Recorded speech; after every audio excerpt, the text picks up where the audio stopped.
प्यार की सबसे खूबसूरत बात यह है कि वो शब्दों में कैद होकर भी आज़ाद हो जाता है। कभी कभी जिंदगी की भागदौड़ में हम भूल जाते हैं कि हमारे पास वो इंसान है जो हमारा हमसफ़र है। लेकिन एक पुराना खत, एक याद, सब कुछ बदल सकता है। अगर आप रोमांस के दीवाने हैं तो चैनल कपल कहानी को सब्सक्राइब करना न भूलें। हर हफ्ते नई लव स्टोरीज के लिए लाइक और शेयर भी करें। अंश और नव्या की शादी को 3 साल हो चुके थे। उनकी जिंदगी बाहर से तो परफेक्ट लगती थी। एक अच्छी नौकरी, एक प्यारा सा घर और एक छोटा बच्चा जो उनकी दुनिया था। अंश एक मार्केटिंग मैनेजर था जो दिन भर मीटिंग्स और क्लाइंट कॉल्स में उलझा रहता। सुबह जल्दी उठना, ट्रैफिक में फंसना, शाम को थकाहारा लौटना, ये उसकी रूटीन बन चुकी थी। नव्या, जो कभी कॉलेज में लिटरेचर स्टूडेंट थी, अब घर संभालती, बच्चे आरव की देखभाल करती और शाम को थोड़ा समय अपनी पुरानी हॉबी लेखन को देती। लेकिन दोनों के बीच वो पुरानी मिठास कहीं खोसी गई थी। पहले शादी के दिनों में रातें बातों, हंसी मजाक और छोटे छोटे सरप्राइज से भरी होती थी। अब तो फोन की स्क्रीन पर मैसेजेस ही काफी थे, और वो भी कभी कभी, खाना खा लिया? हाँ, तुम? बस इतना। बच्चे की वजह से रातें छोटी हो गईं और थकान ने बाकी सब चुरा लिया। अंश सोचता, नव्या बदल गई है। नव्या सोचती, अंश को अब फर्क ही नहीं पड़ता। एक शनिवार की दोपहर, घर में सन्नाटा था। आरव दादी के पास खेलने गया था और नव्या बाजार घूमने निकल गई। अंश को अचानक सफाई का मन हुआ। वो अटारी पर चढ़ा, जहां सालों से धूल जमी हुई थी। पुराने सामान के ढेर में टूटे हुए खिलौने, पुरानी तस्वीरें और एक लकड़ी का पुराना ट्रंक नजर आया। ट्रंक पर ताला लगा था, लेकिन जंग लगी चाबी आसानी से खुल गई। अंदर धूल भरी चीजें थीं, पुराने अखबार, कुछ फटी हुई साड़ियाँ जो नव्या की माँ की लग रही थी, और बीच में एक छोटा सा बॉक्स। बॉक्स को खोलते ही अंश के हाथ रुक गए। अंदर ढेर सारे खत थे, पीले पड़ चुके लिफाफे, जिन पर स्याही से सावधानी से लिखा था, मेरे हमसफर के नाम, जिसे मैं अभी तक मिली भी नहीं। अंश का दिल धड़क उठा। वह एक कोने में बैठ गया और पहला खत निकाला। लिफाफा खोलते ही एक हल्की खुशबू आई, जैसे पुरानी गुलाब की। शब्द इतने कोमल थे कि लग रहा था जैसे कोई सपना बोल रहा हो। मेरे हमसफर, आज का दिन सूरज की किरणों से भरा था, लेकिन तुम्हारे बिना अधूरा।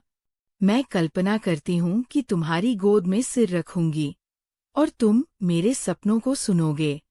हम साथ हंसेंगे, साथ रोएंगे और हर रात को एक नई कहानी बनाएंगे।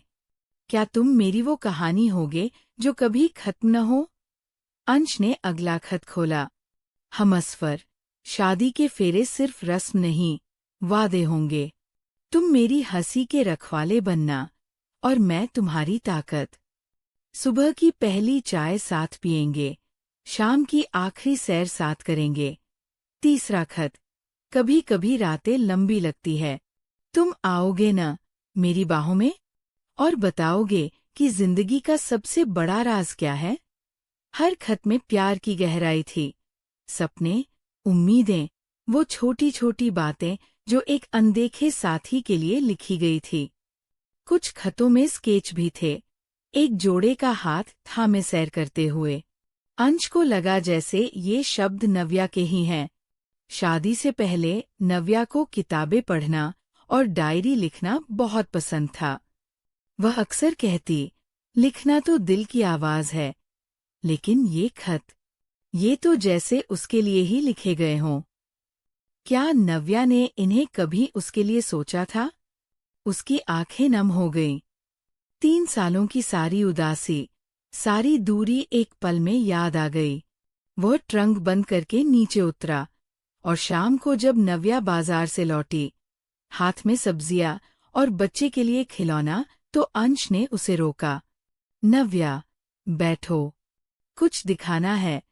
उसने बॉक्स थमा दिया। नव्या ने बॉक्स खोला। उसके चेहरे पर पहले आश्चर्य था, फिर एक हल्की सी मुस्कान फैल गई। वह सोफे पर बैठ गई और सारे खत एक एक करके छूने लगी। कुछ देर चुप रही, जैसे पुरानी यादें लौट आई हों।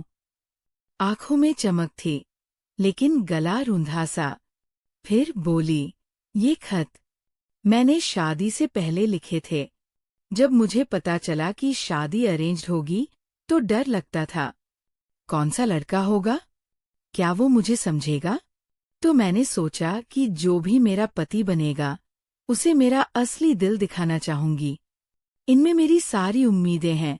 एक ऐसा साथी जो न सिर्फ पति हो, बल्कि दोस्त, सपनों का साथी। रात रात भर जागकर लिखती, कल्पना करती कि मेरा हमसफर कैसा होगा। लेकिन शादी के बाद इन्हें अटारी में छुपा दिया। सोचा, अब जिंदगी शुरू हो गई। ये पुरानी बातें हैं। अंश की आंखें भर आईं। वह उठा और नव्या के पास बैठ गया, उसके कंधे पर हाथ रखा। मतलब, तुम मुझसे शादी से पहले ही मुझे ढूंढ रही थी? जैसे, ये सब मेरे लिए? पहला खत पढ़ा तो लगा जैसे तुम आज की बात कर रही हो। हमारी वो शामें, जब हम साथ घूमते थे। उसकी आवाज कांप रही थी। 3 सालों की उदासी एक पल में पिघल रही थी। वो याद करने लगा, शादी का पहला दिन, जब नव्या की साड़ी की चूड़ियां बज रही थीं, और दोनों नर्वस लेकिन खुश। पहली सालगिरह पर सरप्राइज डिनर।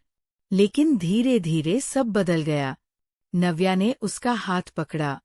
उसकी उंगलियां गर्म थी, जैसे पुराना प्यार लौट आया हो। हाँ अंश, जब हमारी शादी हुई तो मैंने पहली नजर में सोचा कि हाँ, ये मेरा हमसफर है। लेकिन जिंदगी ने हमें इतना व्यस्त कर दिया। नौकरी, बच्चा, घर। बातें कम हो गईं, लेकिन दिल में वही मोहब्बत है। आज भी मैं चाहती हूँ कि हमारे बीच की हर चुप्पी इन खतों की तरह मोहब्बत से भर जाए। देखो ये वाला खत। हमसफर, कभी झगड़े हों तो माफी मांगना मत भूलना। याद है, पिछले महीने हमारा वो छोटा सा झगड़ा? तुम देर से आए, मैं नाराज हो गई। लेकिन अब लगता है, सब छोटा था। उस शाम दोनों सोफे पर बैठे रहे। अंश ने एक एक करके सारे खत पढ़े। हर शब्द में नव्या का बचपन, उसकी मासूमियत झलक रही थी। देखो ये वाला। अंश बोला, हमसफर, रातें लंबी लगती हैं, तुम आओगे ना?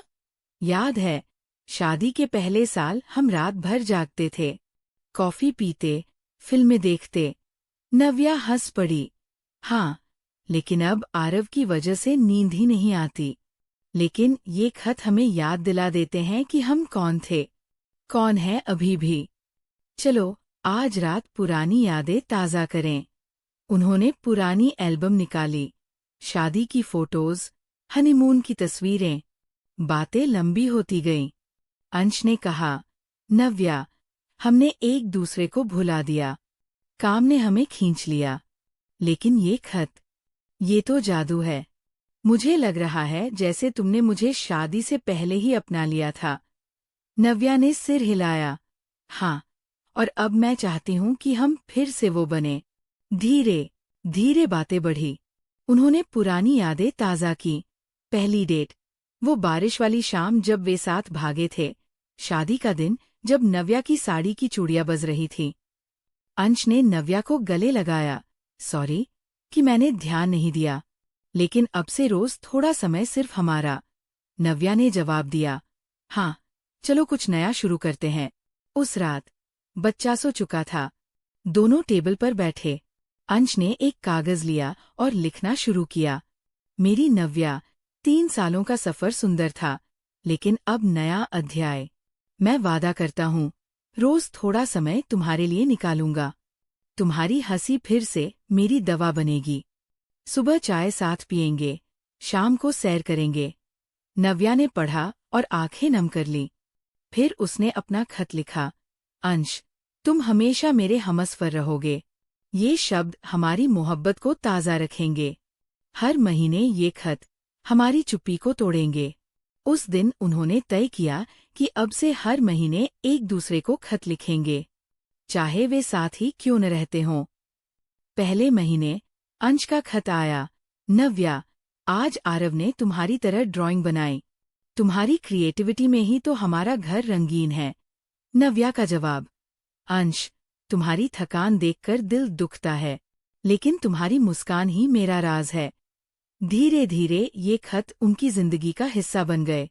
कभी हंसी के किस्से, कभी सपनों की बातें। झगड़े कम हुए, क्योंकि शब्द पहले ही सब सुलझा देते। क्योंकि कभी कभी लिखे गए शब्द दिल की गहराई तक पहुंच जाते हैं, जहां सिर्फ आवाज नहीं पहुंच पाती। उसके बाद से उनका रिश्ता फिर से खिल उठा। हर महीने आने वाले खत उनकी चुप्पी को तोड़ते और प्यार को नई उड़ान देते। छोटे शब्दों ने बड़े बदलाव ला दिए। 3 साल बाद वे फिर से वो जोड़ा बन गए जो कभी थे, और भी मजबूत। और इस तरह अंश और नव्या की जिंदगी में फिर से वो पुराना जादू लौट आया। चैनल कपल कहानी को सब्सक्राइब करें, बेल आइकन दबाएं ताकि हर नई स्टोरी मिस न हो। लाइक और कमेंट में अपनी लव स्टोरी शेयर करें।